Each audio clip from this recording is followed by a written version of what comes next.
आज जो पार्लियामेंट में घटना हुई है और किस संदर्भ में हुआ है, पिछले 4 दिन से बहस चल रही थी संविधान को लेकर, उसके बारे में पहले खड़गे जी आपको संबोधित करेंगे, फिर राहुल जी अपना वक्तव्य देंगे। मैं खड़गे जी से गुजारिश करूंगा कि श्रीमान राहुल गांधी जी, वेणुगोपाल जी और जयराम रमेश जी, यहाँ पर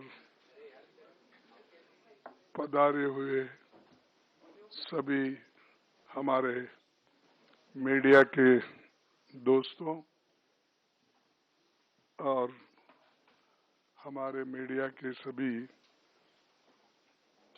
कांग्रेस पार्टी के मीडिया के सभी भाई लोग, आज हम एक महत्वपूर्ण मुद्दा आपको बताना चाहते हैं। कल हमने प्रेस कॉन्फ्रेंस किया था, उसमें हम बहुत सी चीजें आपको उसकी इंफॉर्मेशन दी थी। आज और एक मुद्दा हमारे पास हमारे सामने आया है, जो आज की सरकार,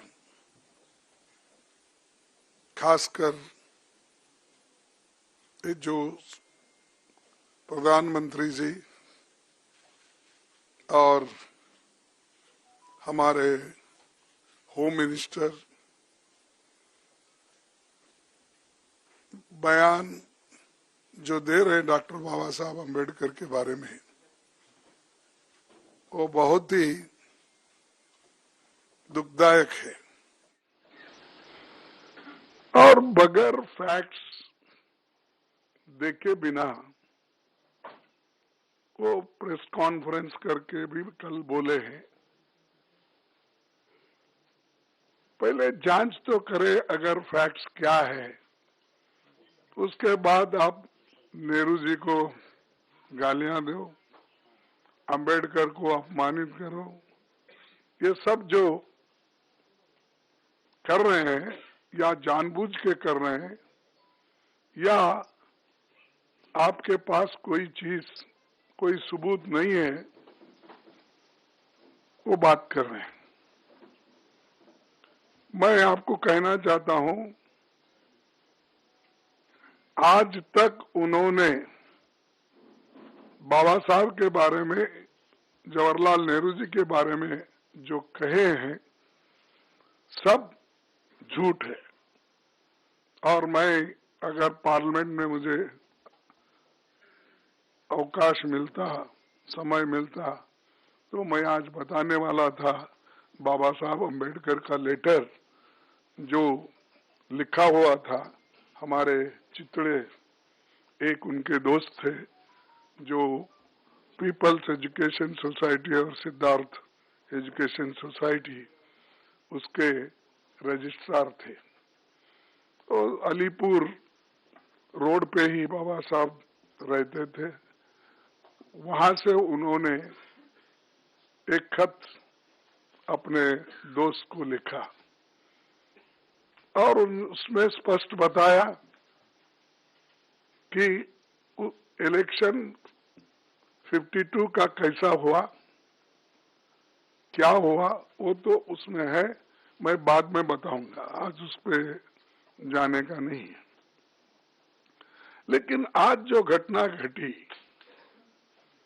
हम रोज पहले से ही सदन में गड़बड़ नहीं होना, सदन में जो मुद्दे रखे जाते उसका चिंतन होना, इसीलिए हम कोई हाउस, बोथ द हाउसेस में कोई डिस्टर्ब करने का कोशिश नहीं की है।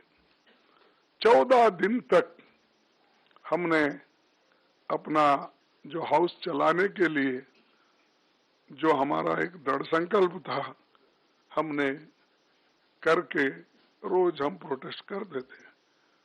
और रोज हमारे पास मेन मुद्दा था कि जो अदानी इस देश को लूट रहा है और उसको लूटने जो दे रहे हैं लोग, उनके ऊपर हमारा हमला था।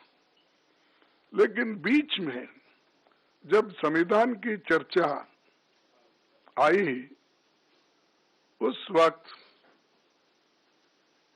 शाह जी को कहां से समझ में आया, किसने ध्यान दिया या मुझे वो मालूम नहीं, और उन्होंने भगवान की व्याख्या भी अलग कर दी।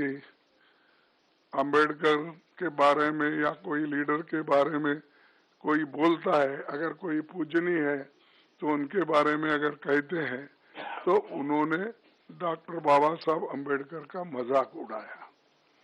क्या कह के कि भाई अंबेडकर अंबेडकर अंबेडकर अंबेडकर बोल के कितने बार बोलते हो? अगर इतना ही आप भगवान का नाम लेते तो आप 7 जन्म तक स्वर्ग में रहते। ये मानसिकता अगर किसी पॉलिटिकल पार्टी की है, किसी लीडर की है, ये सोच, ये निंदनीय है। आई कंडेम इट। ऐसी चीज अगर देश को आप सिखाएंगे, ये भी आधुनिक युग में, न तो ऐसा ही मैं भी कहूंगा कि उनके पास भी बहुत से लोग हैं, मगर अब अदानी को पोर्ट, एयरपोर्ट, रोड, ये जमीन के ऊपर जमीन के नीचे जो कुछ है दे रहे हैं ना, और सिर्फ रोज उसको बोलना चाहिए, भाई ये तू पैसा किसा कमाने का मत कर, रोज उठ के वहां जा, जो जगह मिली वहां पर सिर्फ नमस्ते करते ही बैठो, पैसे आ जाएंगे, खोदने की जरूरत नहीं। लेकिन ये बोलने के बाद उन्होंने गलती हुई ये मानने को तैयार नहीं थे। और हमने भी आपसे कल यही कहा कि भाई जब वो मानना, हमारी जो डिमांड है कि रिसिग्नेशन देना चाहिए, नहीं है तो कम से कम हमारे प्रधानमंत्री जी उनको बर्खास्त करना चाहिए। लेकिन हमको मालूम हुआ वो बर्खास्त करने वाले नहीं है, इन्हों छोड़ने वाले नहीं।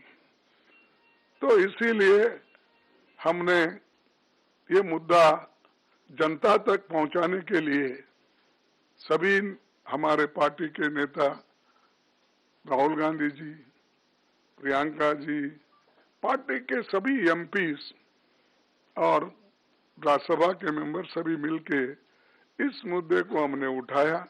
हमने कहा जो शाह ने कहा ये गलत है, वो माफी मांगना चाहिए। आज सारे हिंदुस्तान में इसके बारे में प्रोटेस्ट हो रहे हैं, कई लोग, कई बच्चे मर रहे हैं, और ये इनका मंशा है कि इशू को डाइवर्ट करने के लिए वो दूसरे मुद्दे उठा रहे। आज हमारा प्रोटेस्ट था, हम बाबा साहब अंबेडकर के स्टैचू से, उनके मूर्ति से निकले और हम एक शांत तरीके से लाइन में हम आ रहे थे। लेकिन उनको क्या सूझा मुझे मालूम नहीं,